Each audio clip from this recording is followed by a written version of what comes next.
Welcome. Thanks for being here. My name is Karen Short. I am the member specialist for America Outdoors. Um, I want to start by saying June is renewal month for America Outdoors. Many of you are members or you're affiliated with organizations that are, and I want to extend gratitude for that. Thank you for supporting us in what we do. We are the voice for outfitters in Washington, D.C. We work hard to speak for your organizations and your people, and we work hard to provide resources to you in the field that help you do your job well. That's really what we're here for today to hopefully help you and your teams have a great season and constantly improve what you do and who you are and how you feel. So, a couple of things that are really big right now going on in our world, in our industry.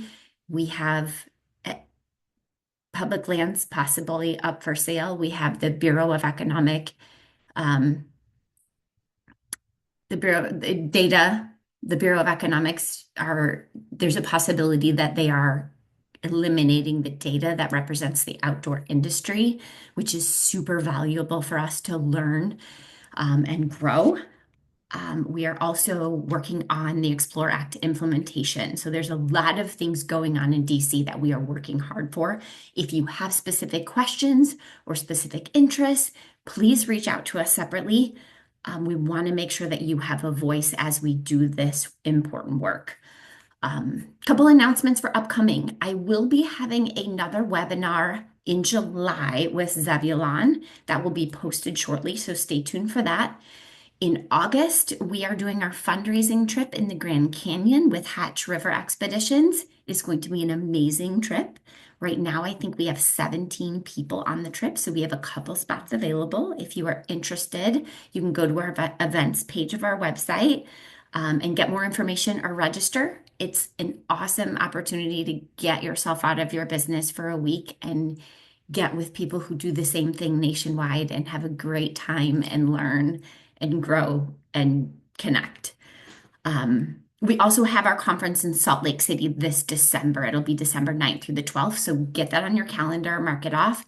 I am in the process right now of session selection. So that's going really well. The biggest problem is we have way too many great proposals and not enough time. So it should be a great conference. Mark that onto your calendar. Um, with that said, let's get going. I want to introduce Josie. Josie McKee is with Responder Alliance. She is here to present today for you and your staff. This will be recorded, so you know we will post the recording later. You can share it with your team if they're unable to be here, or pass it along to anyone else. Josie, I'm going to let you take it away. And for those of you in the audience, if you have questions at any time, please feel free to use the question and answer. I will be monitoring that and the chat if you want everyone else to see what you're saying. Good. Josie, thank you for being here. Yeah, thank you, Turn Karen, it and thanks over. everyone else for being here and joining us. I'm going to go ahead and share my screen and dive in here. Um, as Karen mentioned, I work with Responder Alliance, and we are the leading resource in stress resilience education for first responders and outdoor professionals. We work with a number of organizations like Search and Rescue, Ski Patrol, and Urban EMS on that kind of side of things. And then a bunch of guide services, university outdoor programs, various kind of crossover into the outdoor industry. So a wide range of people that we serve to help educate on stress injury and resilience practices to support you to maintain resilience in your work and have long, amazing careers that are reduced stress impact. So primarily we provide education and knowledge around these concepts. We also have community connection. So we have an online platform where we have an audience that connects and shares how they're using these resources with their organizations. And we do community events on that platform as well, just to connect. And then finally, we have a bunch of tools that are related to stress resilience practices, both for individuals and for organizations. So that's what we're about at Responder Alliance. And if you want to find out more about these resources, I'll have a final slide at the end where you can connect to me and ask questions and join our online community. So we are going to dive into stress injury risk management for guides, for you all in outdoor profession. As I start to introduce just a little bit about me before we dive into the content, I would love for you all to type into the chat just so we know who's here, your name, the organization, role that you serve in that organization, and where you are in the world. And finally, why you're here today. Maybe you have a background in some of this knowledge. Maybe this is your first time hearing anything about stress injury and you're just totally new and open to it. So just let us know a little background there. Um, I came into Responder Alliance because really of my own background in becoming very stress injured in my work. Um, I have, for nearly 2 decades, been working in the outdoor industry. I worked in outdoor education, guiding, mostly rock climbing. I will refer to rock climbing a handful of times in this just because that's where my niche is in the outdoor world.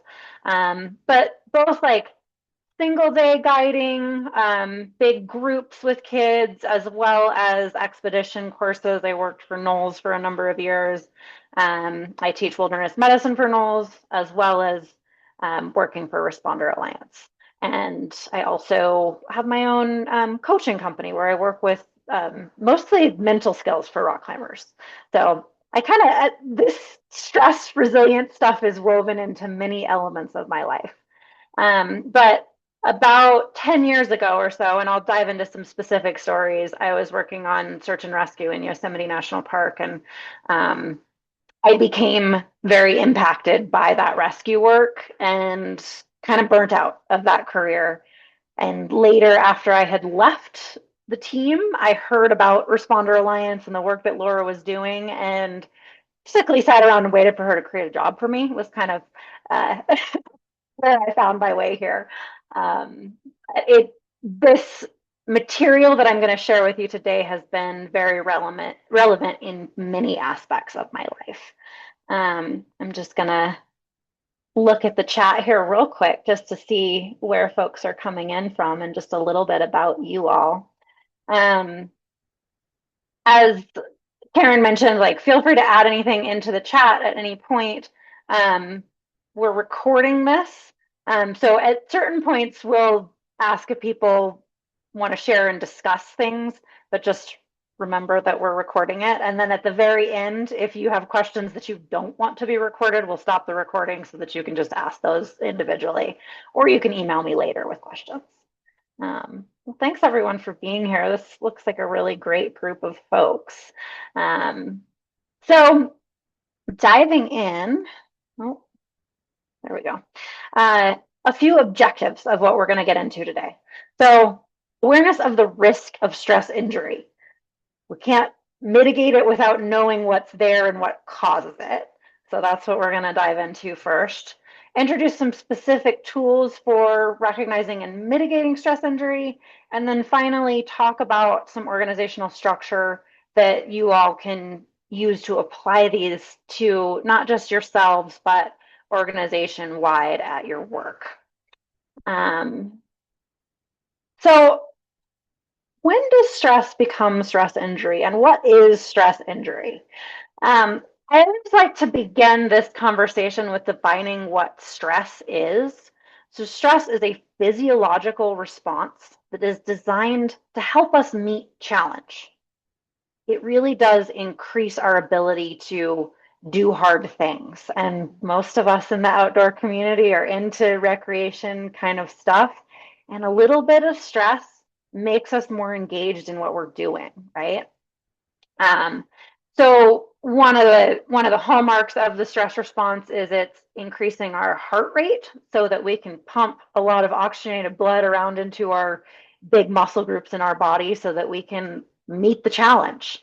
And that can lead to what a lot of people are really familiar with, the fight or flight response, right? That heightened stress response.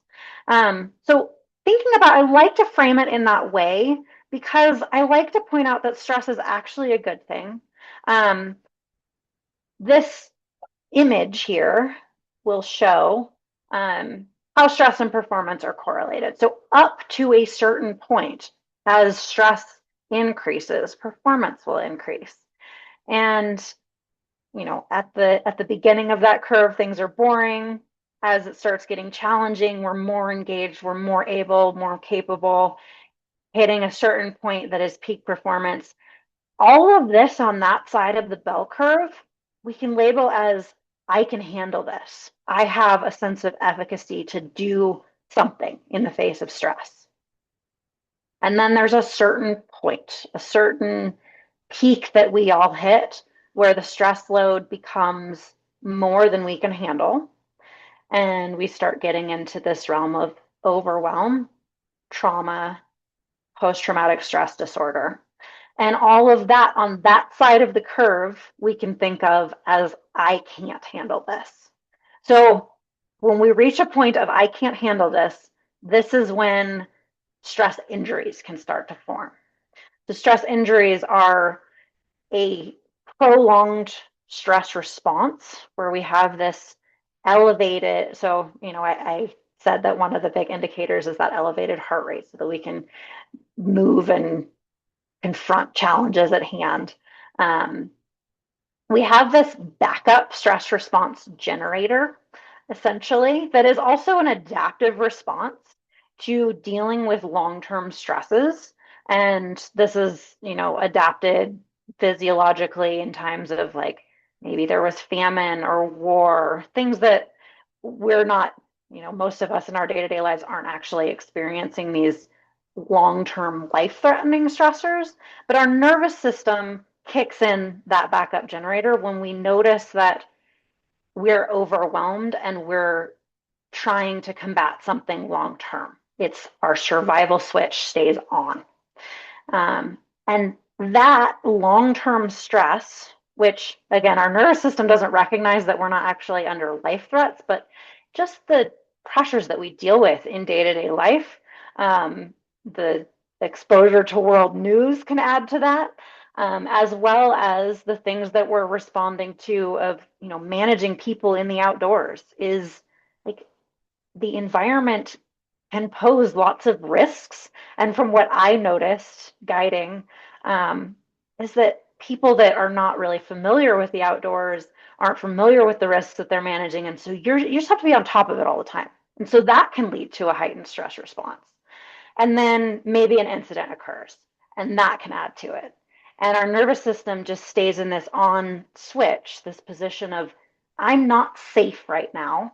So I'm going to keep generating these stress hormones. Cortisol is one of the main ones in there that keeps us awake and alert over long periods of time, and changes a lot of physiological processes that can lead to heightened risk for actual physical injuries like bone fractures, getting sick, things like that. So, underlying this stress response when it gets long term has a lot of negative physiological repercussions. So, I want to, before I dive in here to this story of my own experience with stress injury, I just want to pause and see. Karen, did you see any questions that have come up so far? No questions. Great interactions in the chat, though. Thank you, everyone. Welcome. Yeah, thanks for But being right here. now, we're good. Okay, so in April of 2016, I came back. I was spending seasons in Yosemite and then traveling internationally. I was for the years that I lived in Yosemite, I spent most of my winters in actually summer in South America and was climbing in Patagonia and, living this dream life essentially. Um, I came back to Yosemite after a winter off, and I went rock climbing. And at that point in time, I was trying to climb like the next biggest, hardest thing every time I went rock climbing, just about because I had access to it and I had the skills to handle it and was just at this point in my life, again, like living the dream, right? Um, I was up on a wall that we were trying to, if you don't know a lot about rock climbing, it doesn't matter. I'm not going to get too deep into it, but we were up about 1,000 feet on a wall trying to establish a new route.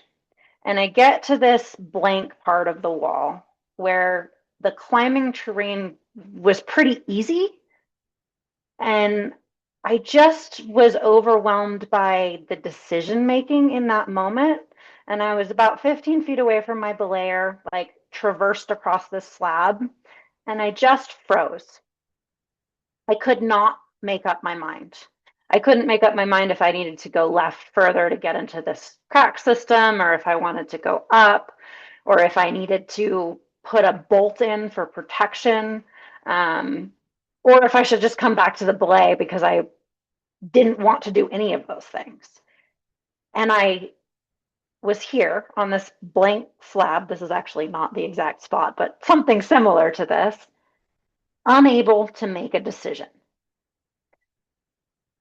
And as the questions popped into my mind of like, should I do this? Should I do that? I just stirred those around for minutes and minutes until my climbing partner finally said, Does he just like come back to the belay? And so I was able to get my wits about me to just come back to the belay.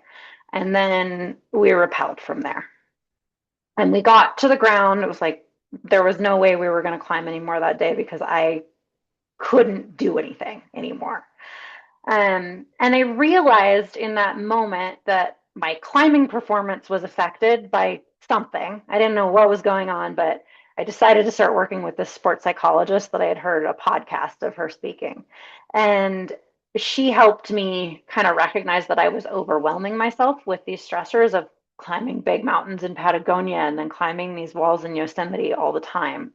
On top of having worked in the Park Service, responding to incidents of rock climbers, having bad accidents in these places that I love to recreate.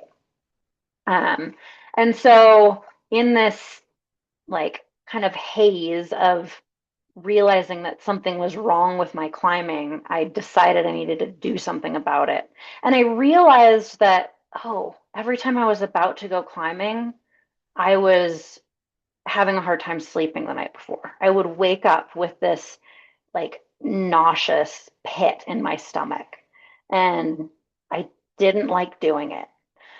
So I worked with a sports psychologist, and she actually gave me a lot of things that are really similar to what Responder Alliance does now in talking about stress injury. And I started to develop this language around it. And so to define what kind of causes stress injury and what some of the repercussions are, we know that stress injuries are more likely to occur when we're already in a state of stress. So if we think back to that spectrum of stress and performance, um, if you're already near capacity and then something else stresses you out, it's more likely to push you into overwhelm. You don't have the capacity anymore. Um, Stress injuries are physiologic injuries. It's not just this something wrong with your brain, it's that nervous system response that has all these repercussions of hormone changes in your body that lead to not sleeping, just not being well overall. And it can impact our relationships because we maybe don't know how to talk about it, because we're more likely to move into hyper emotional states like anger or upset when we're having discussions with people. We're just kind of more on edge. And then this, a lot of people have probably seen the stress continuum, but what we realized, what Laura realized, our founder, when she was starting to develop a bunch of this curriculum, is that she was seeing people as a clinician that would show up in her office that were at the severe end of this stress continuum with what we all know is like post-traumatic stress disorder. And she was like, there's got to be a way to mitigate this before it gets that bad. And she began to recognize that actually stress injuries occur on this continuum from ready to critically injured. And most of us fall somewhere along that line. And I'll get more into this stress continuum in a moment. But we can think about it as stress injuries having these early changing vital signs, just like any other injury that we might be treating with, as a wilderness first aid, wilderness medicine provider. Um, there's things that can show that we're slightly injured or worse injured. So on a spectrum with early signs and late signs, kind of the way that we want to think about this. And finally, we know that we can support stress injuries and we can mitigate them if we recognize them, particularly if we recognize them early. So that's what this talk is going to be about, is really recognizing things early so we can support them. So with that, I'm going to pause my talking for just a moment and have you all reflect. How do you experience stress?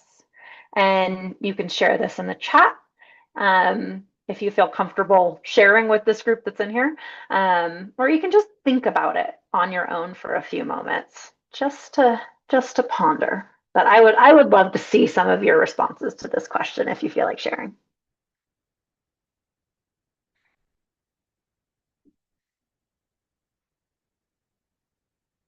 And when you're thinking about this question, not just how you experience it, but also how you respond. So, what are some things that you notice about yourself um, as internal experiences? Like maybe you feel things in your body, but also how do you start acting and engaging with others when you're experiencing stress?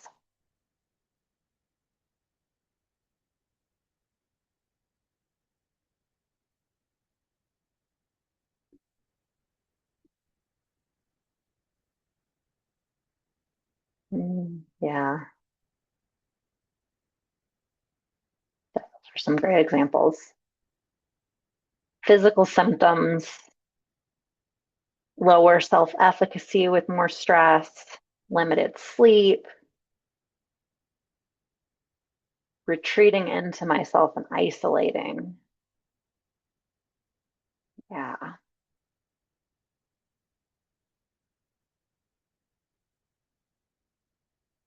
Yeah. Thanks for sharing some of these thoughts. Um, Notice physical signs and symptoms. Yeah. But that's great self-awareness that you can feel that and notice it. Snappy and tired, incredibly tired, I should say. Um, yeah. Well, feel free as you're reflecting and continuing to think about this stuff, keep adding things in the chat. Um, I always like to hear the different words and language that people put to their stress responses. So that's a good segue to why common language matters around this stuff and why we're talking about it right now. So as I mentioned, Laura noticed people on this far end of the spectrum toward a severe stress injury, and that there were indicators along the way that we didn't have a common language to label it. It was either you were okay or you were severely injured, and that didn't allow for us to do any sort of mitigation for people or to allow people to help themselves. And so that's where the term stress injury, which was actually a term that the military had been using a long time before, and they're the ones that adapted the stress continuum that we have used and kind of reoriented to a civilian population. But being able to label things as being impacted by stress, being injured by stress, being severely injured by stress, or kind of those first labels that we can put on things. And then we can talk about it and say, like, oh, yeah, this is what I'm experiencing right now because I'm impacted by stress. And many of the things that you all mentioned in the chat are very familiar to many people. Like, these are similarities that we share.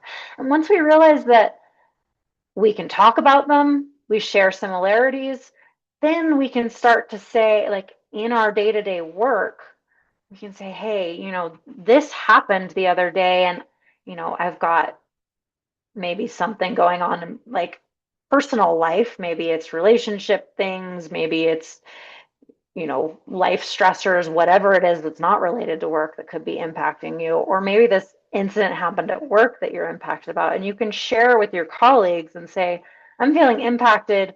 Is there any way we can reduce that stress level? Like, not put me into something more stressful to add to that overwhelm, right? So being able to label it allows us to identify it early and allows us to make steps to mitigate it.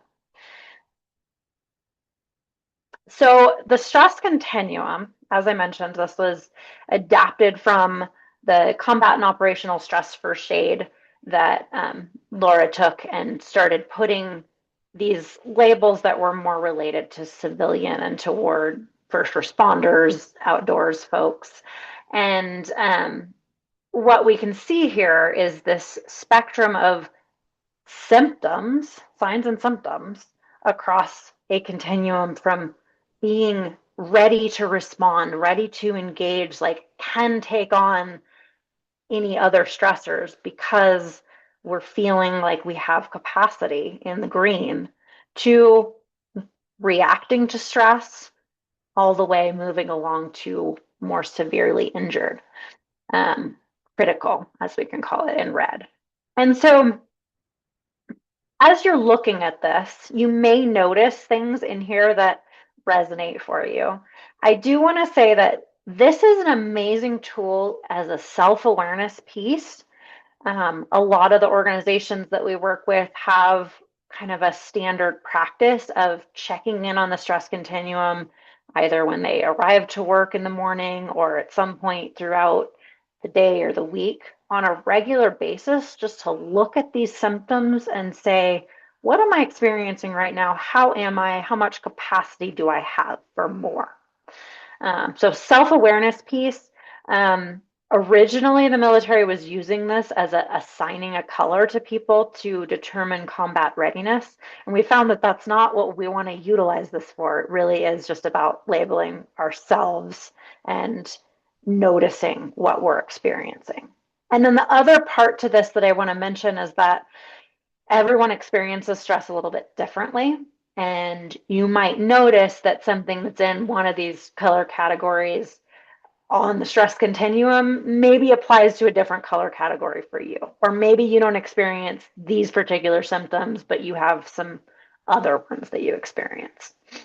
So I encourage you all to start thinking about, what are the indicators that say, I am in the green, I am feeling resourced. And whether it's from this list or just something else that pops into your mind, I'd love you to put in the chat. How do you know that you're in the green, that you're ready?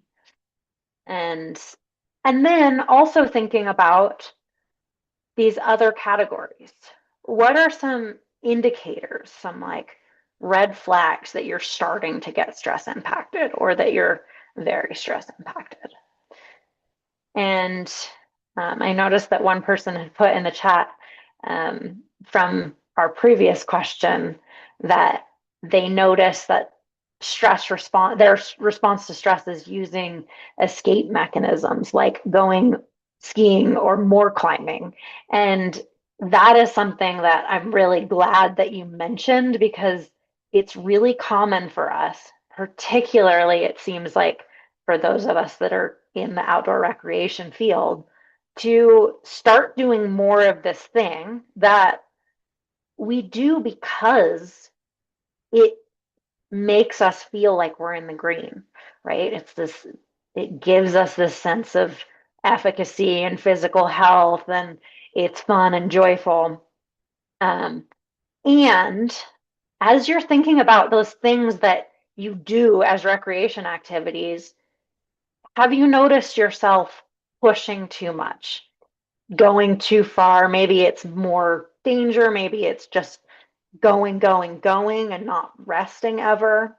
Um, that's what I was doing with climbing. I was stress impacted and I was going and just doing another big, hard, scary thing because I think it gives you this sense of efficacy, but it can be used as an escape mechanism or coping mechanism that is actually potentially unhealthy if it's overdone. Um, Along those same lines, just mentioning these other things that are, coping mechanisms, or we call them numbing tools, these things that we do that are indicators actually that we're impacted by stress, but they're not actually necessarily healthy in the long term. They're not feeding that battery that we need to be fed. Um, so thanks for sharing a few things in the chat in the green. Um, Smile, hear it in my voice and tone. Um, Feeling energy and joyful, excited to engage with guests and go rafting. And then in the red and orange, feeling this isolation, no motivation for self-care, almost a freeze response. Yeah.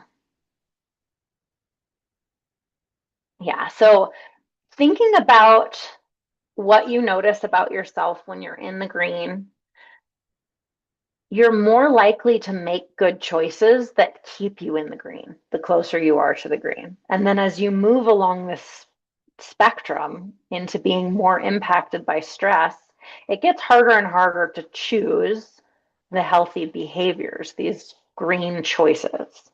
And so trying to keep in mind, that's why I really like to highlight from this, what is it that makes you feel like you're in the green? Because if you know what those things are and you're not doing them, you're not feeling that way, that's the first step to, okay, something needs to change here.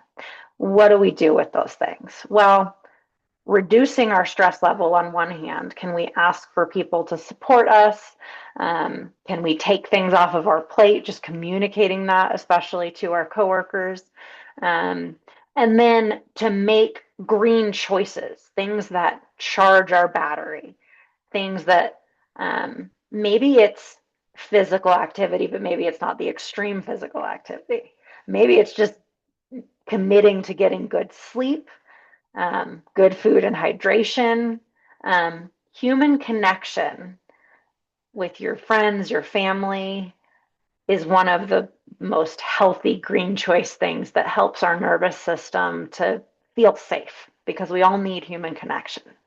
So, um, another thing to just pop into the chat here is what are some green choices that you all can make when you feel stressed? What's something that you can do to help reduce that stress level and make you feel better? Love to love to see some of those green choices in here.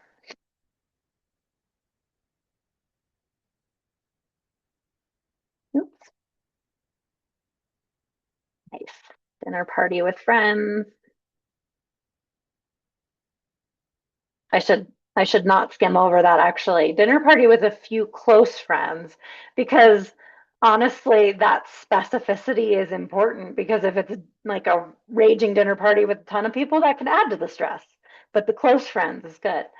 Um, Petting dogs, moving my body, walk, yoga, simple body weight exercise, playing guitar, journaling, reading, other outdoor recreation activities with my partner, spend time with the dogs.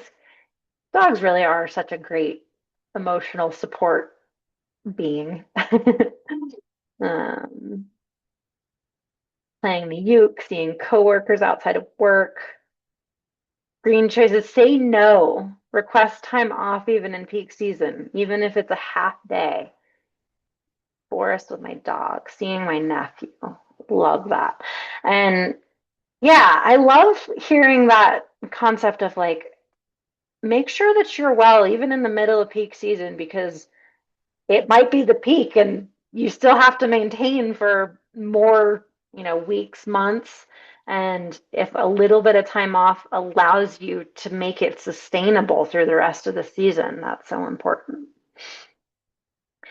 So, green choices on one side of the what we can do about it. That's the starting point. When you recognize it in yourself, what can you do?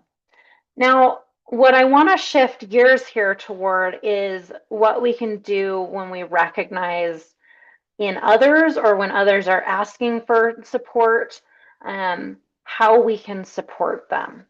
So I'm gonna go back into another. Sorry, every time I click on the chat box, it moves my chat and I can't click through the story. So I'm going to go into another um, story of my own experience here. And apologies, all of this stuff is Yosemite related. It's a beautiful, lovely place. Um, Now, it was a little while after, it was like a year and a half after I had first experienced this feeling of overwhelm, stress injury. And so I had spent time working with a sports psychologist, working on my relationship to climbing, had started to develop more green choices, feel more resourced. Um, and then I was coming back and still doing these big, hard, scary things. And while I was speed climbing on the nose of El Cap, which is what this photo is, my partner took a really bad fall. She fell about 100 feet and impacted that ledge that's in the photo there. And this is us during the rescue for her. So she was um, short hauled off of the wall after this incident with the helicopter. Um, and then I had witnessed this fall and I had supported her, like done all the first aid on scene. I had called for a rescue because I knew that I was not going to be able to manage her injuries and rappel like 1,400 feet or so. We were like halfway up the wall at this point. So got the rescue going, did a lot of things on the scene before the rescuers got there. And then they got there, helped me. We packaged her up. She was flown off. And then I remember in the moment being ready to like clean up our ropes and start rappelling with the other rescuer that was on scene at the moment there. And he said, as I started like rushing after she was flown away to do stuff, he said, "Hang on, let's just take a couple deep breaths. Like the emergency is gone. She's been taken care of. What do you need?" And I got like a snack and some water. And then he was like, "All right, do you think that you can manage the rope management for the rappel?" Because he had a bunch of rescue equipment that he was carrying down. So he had me, after I said yes, I feel confident that I'm capable of doing this stuff. Um, he had me lead the rappels all the way down while he followed with like all of the rescue equipment that he still had. We got down to the bottom and I was about to get in my car and drive home, which I was at that point living about an hour outside of the park. And they said no. And it was my old supervisor when I had been working on the search and rescue team that was there as the incident commander. And he was like, "No, don't drive home. Come to my house, have some tea, talk to me, and then I'm going to send you home with a couple of the SAR team members. Like one of them's going to drive you, the other one's going to drive your car home. And then you can get home, like check in with your partner and like shower, do these self-care things. And then from there, I went to the hospital to see my climbing partner." So all of that stuff that occurred on the scene and immediately after was amazing psychologic first aid, which I want to get into here. Um, what I noticed after this incident was for a number of weeks and even months afterward, actually, but particularly those first few weeks, I was having trouble sleeping. I was like replaying images of seeing her fall, questioning everything that I had done, blaming myself for all these things. And I kept coming back to the things that I had done well on the scene. And it was mostly because Aaron Smith, the ranger that was there with me during that rescue, had asked me to do things. He had like gotten me involved in this incident even after they showed up. They didn't just take over and like push me to the side. They were like, oh yeah, keep doing these things. And then I had led the repels. Like all of those things had really helped me after the fact to think about what I had done well instead of just questioning all of the bad stuff. So the principles of psychologic first aid, which many of you have probably heard them, they can all boil down to these kind of three major points of protecting, connecting, and engaging. So we're thinking about from the get go, how do we give someone this sense of safety and calm? When our nervous system is at that heightened state, in that sense of overwhelm, if we don't perceive that we're calm and safe, that survival switch stays on. And so we're more likely to retain this sense of stress and to sustain a prolonged stress injury after the fact. So right away, this sense of protection is really important.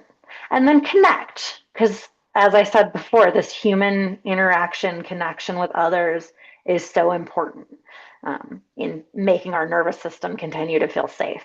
And then engage, giving that sense of efficacy, hope that things can get better and that the person that is feeling stressed, feeling impacted by an incident, has the sense that they're actually affecting their own rescue or the rescue of other people. They're actually doing something.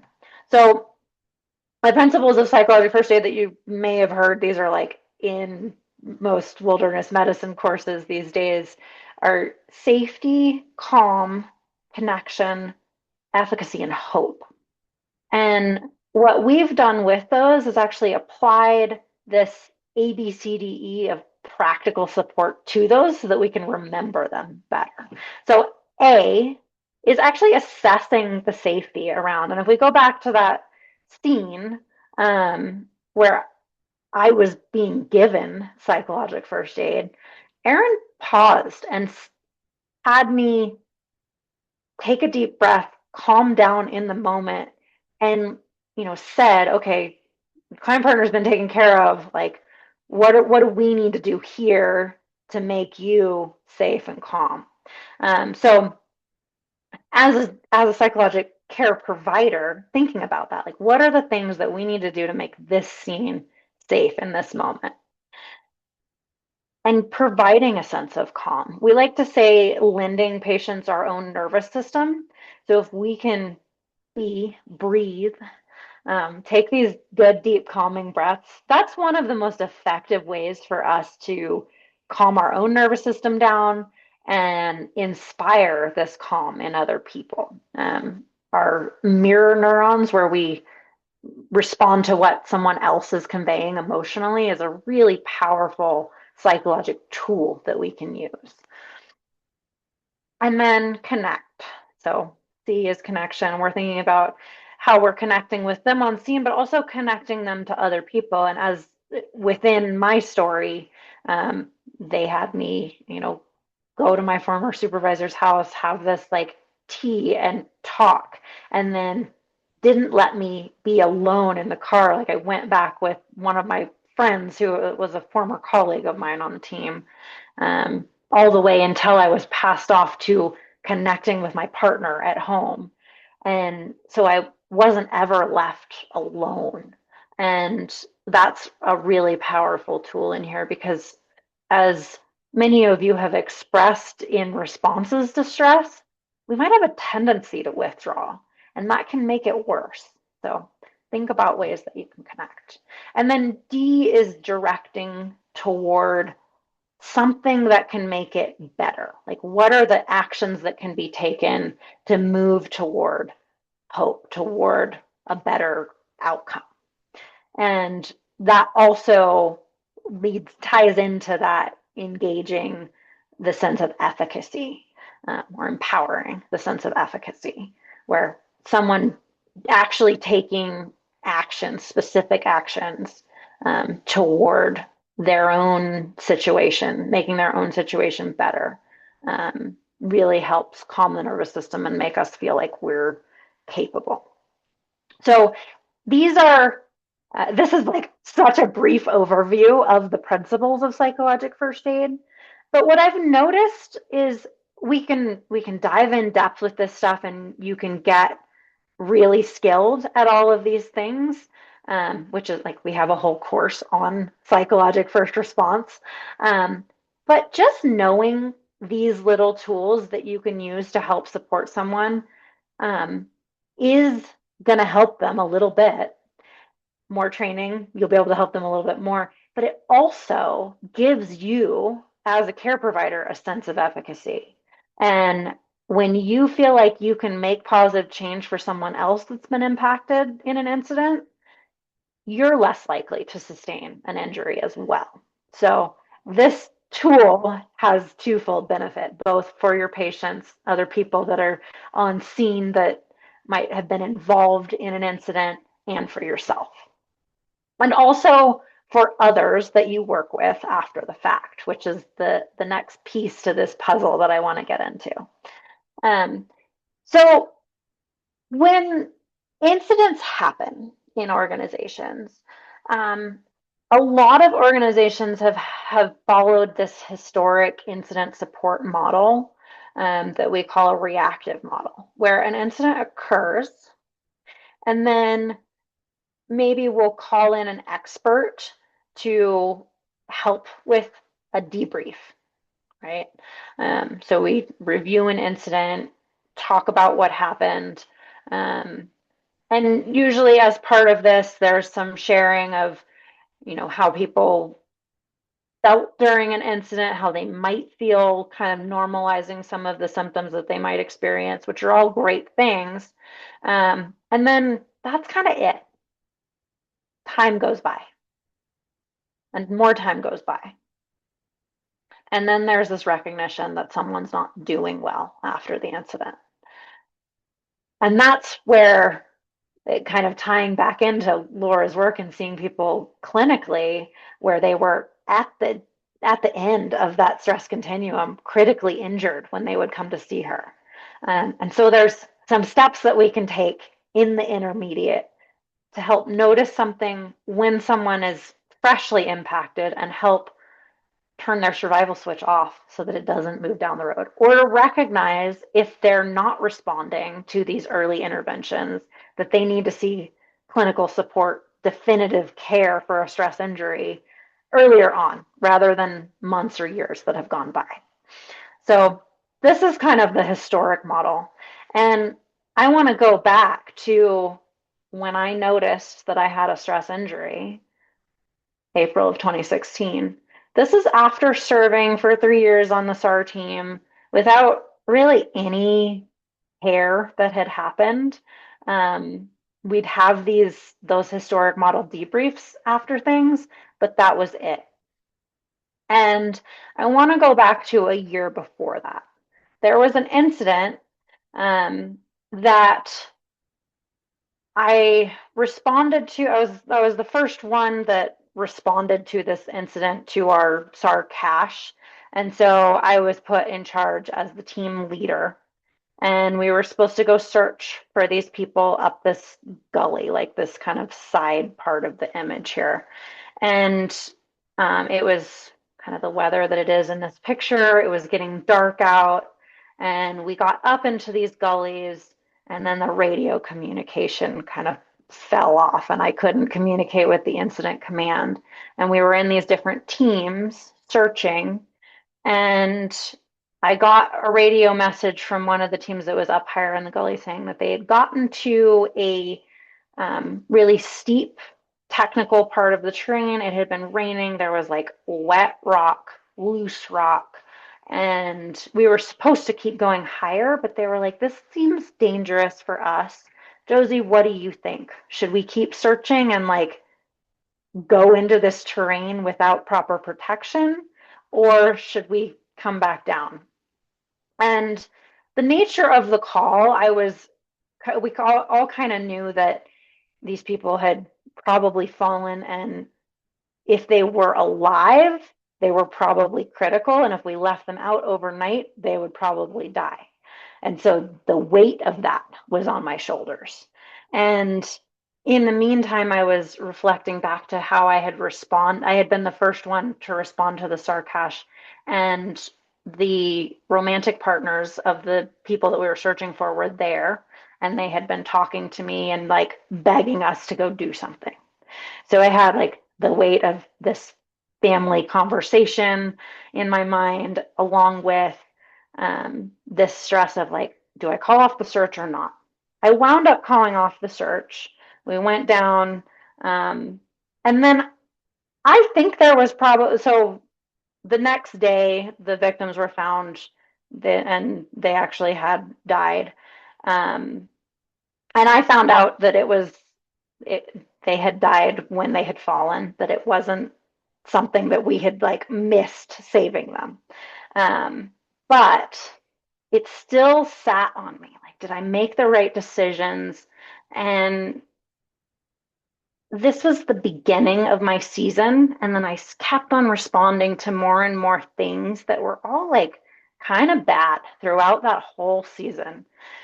Um, and I didn't realize it at the time, but I was carrying this with me. And then I went to Patagonia and went climbing. And my supervisor on the SAR team had called me up at one point and he's like, are you coming back next season? And I was like, nah, I don't know. And then he sent me an email and he's like, you're not coming back, are you? And that was my way out to say, no, I'm not coming back. But I hadn't wanted to just give up and say I wasn't coming back. I just kind of let it drag on.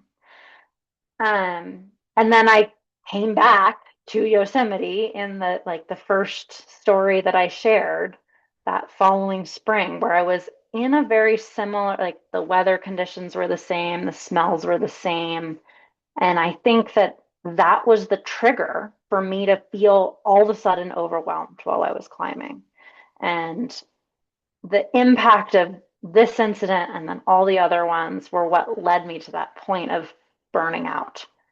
And maybe I had gone to the critical incident stress debrief for this incident. I don't even remember at this point in time if I went, because I didn't think that I should be impacted by it, because I hadn't responded to the actual recovery that had been done for this. All I had done is walked around in the woods and then done nothing. I didn't think I was impacted. So I say this stuff because what we have done over the years from that historic model, where there's like not that much attention paid to stress, to then like everybody has to go to these debriefs and we pay too much attention to the incident stress, and have kind of like gone back and forth to finding what we have determined is to be this zone of optimal support, where we're supporting people based on what they were exposed to. And we have this whole system that helps make that a possibility, where we can support people individually based on what they're exposed to, rather than making everyone kind of do the same thing. And I want to just highlight this exposure appraisal thing really quickly, where the things that are actually a possibility of causing traumatic stress are depletion. So I mentioned early on, like if you're already in this yellow, orange, red zone, and then you take on more, you're more likely to be stress impacted.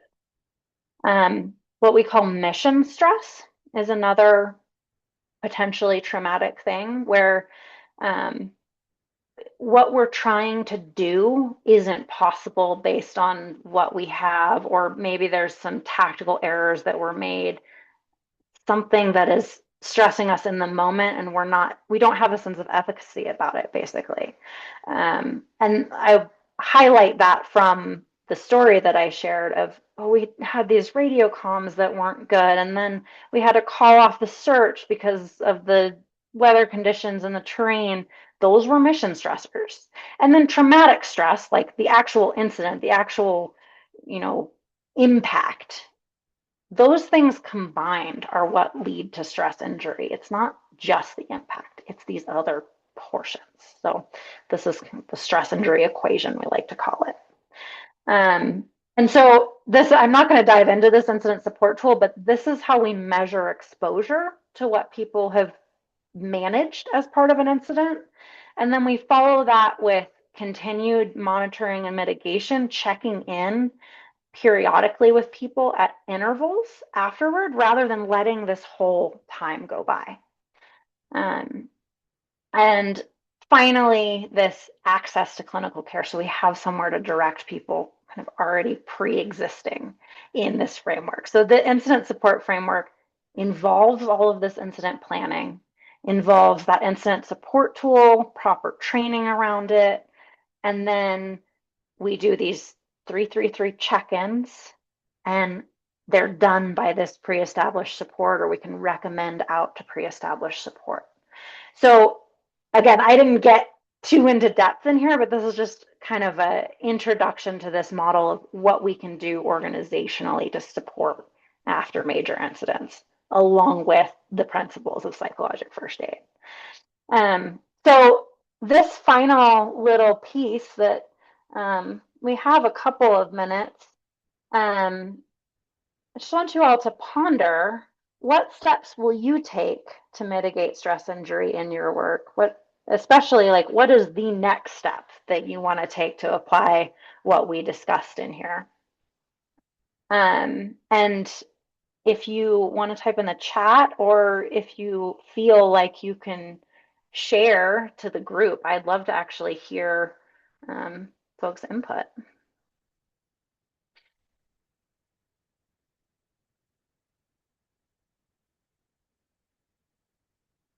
Or I just realized, I don't know, Karen, can people actually People talk? can raise their hand and we can Okay. allow them to talk. So if anybody wants to say anything, feel free to just push that and I'll unmute you.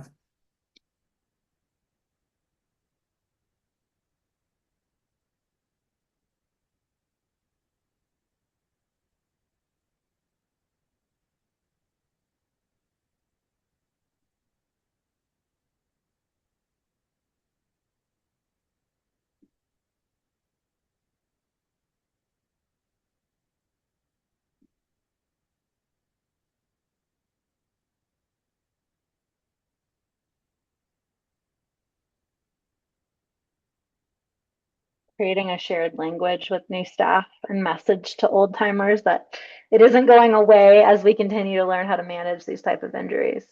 Mm-hmm.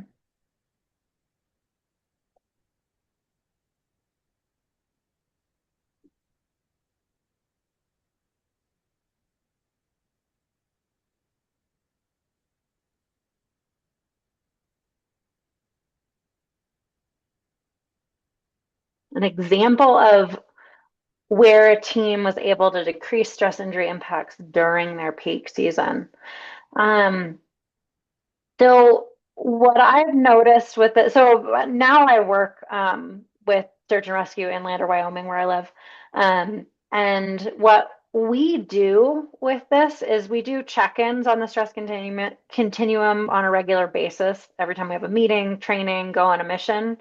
And for folks that are impacted, we we just provide this education of, if you're feeling impacted, choose something that feels less impactful for this, particularly with going on missions where, if it's a severe injury, or maybe you're involved with family, as I was talking about in my story, like those are very impactful.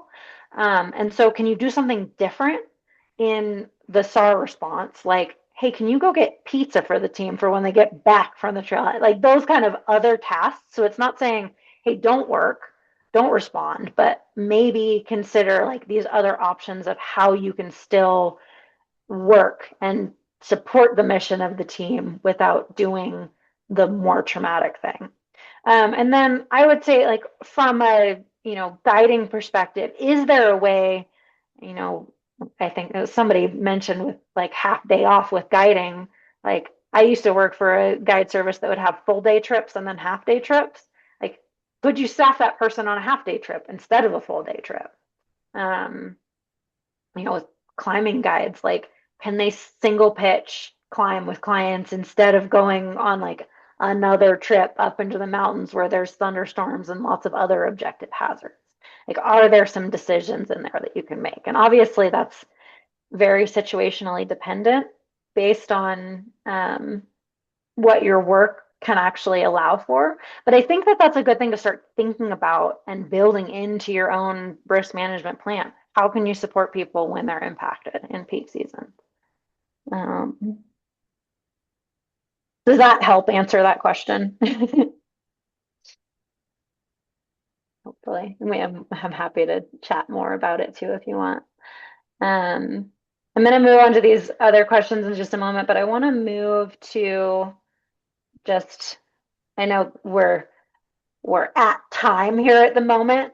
So I just want to share my final slide here. Um, oops, did I? I'm not sure if I'm sharing or not anymore. Yeah, I think you made this the last. Did you? Oh, now you're not I just sharing had a final, oops. I'm just going to pull this up so in case people have to with your contact. leave with my contact and kind of other resources. There we go. Yeah, there it is. So there's additional training. As AO members, you get discounts and you can follow that QR code to the America Outdoors page. And then that's my email address for contact if folks need it. And then I'll continue chatting about these questions that are in the chat box for a couple minutes, as long as that's okay with you, Karen. Yeah, yeah. If I can interrupt real quick and just Yeah, thank everyone, Josie, definitely. especially you, thank you so much for sharing your personal story and this program that's really, I will say AO introduced this with Lara McGladrey 3 years ago at a conference, and I continually hear the benefits in the field. I'm on river trips talking with guides who regularly have these conversations based on the stress continuum. And we at America Outdoors are seeing how much value this is for you and your staff. So I just extend a lot of gratitude, and I hope that you as members can take advantage of this resource and this continued education because I see it matter in the field. And Josie, we're so grateful for you to share your story and Mm. continue the conversation. So if we want to keep talking, I'm open for it. But if you need to go, we are at time. So, Josie, if you want to continue to answer Yeah. questions and people want to stay, also please raise your hand and I'm happy to unmute if anyone wants to have conversation. Thanks, Karen. And yeah, I'll echo what Karen said. Just thank you all for being here and being part of this discussion because it really is hugely beneficial from all the people that I've worked with over the last few years applying these tools to their organizations. Um, so another question in here is um, river guiding community. We're working with establishing a guide liaison team through the Redside Foundation. If you're not familiar with the Redside Foundation, amazing resource. Just kind of throwing that nugget in there. I want to focus on how to provide training to guide liaisons so we have a common language to start. We currently have access to mental health services for river guides, and we're excited to refer people to higher care. Yes, thank you for that question. So Laura has also started what we call the Clinician Hub, which is an amazing resource for clinicians to get some time with Laura working on how to use these tools within their practices and specifically supporting. So we have teams that we support, and if they're part of our team membership, getting support with us, we also give folks a role in the, or a seat in the clinician hub as part of that membership. So we can provide the organization with training and support and the clinician that's working with them with that same language and additional training from Laura. So that's a really great resource to refer people to. Um, and it's an annual subscription to the clinician hub with quarterly meetings with Laura as well as our online training courses. So that's a really great resource. And then and the Red Side Foundation also believe they're providing some funding for extra training and that kind of thing, which Pam, if you want to chat with me more about that, I'm happy to send me a message and I'll continue this conversation. Um, let's see, other questions in here. How to anticipate and support understaffed situations that require a high degree of technical skill, reallocating tasks that support involvement but hopefully minimize triggers. Yeah. So, I mean, I think that the understaffed portion of this is a really common challenge that we face, that is worth considering of like, okay, do we have backups? Because if people feel like they're the only ones that can do a job, and most of us in this line of work, like we want to be doing our jobs and we want to be doing our jobs well, and we probably still can continue to do those jobs well, but if we're stress impacted, it's at a great personal cost to ourselves. um, and so we're like, oh, we have this weight of work that we need to do that nobody else can do. I guess I'll do it and I'll just take the impact. And so can you build in some structure of people that all have a level of training that can support and replace each other in certain roles? Or is there just a way to take like small incremental amounts of time away or time to do green choices? I know that's not like a clear, concrete answer, but again, something to start thinking about and how you would do that with your organization. Um, and this question is like general and relates probably to most people in this call. Um, and then I think it's worth having the conversation really specifically of, okay, so what are these technical skills? What kind of staffing needs do you have and can you support? So I guess I'm sort of answering the question with another question back to you. um, and just another thank you on there. But are there any other questions or like I know I said we're recording, and so I'm not going to call out names of who put these questions in there. But if anybody wants to raise their hand and chat more, we can also turn off the recording. Karen, do you want to actually move into that?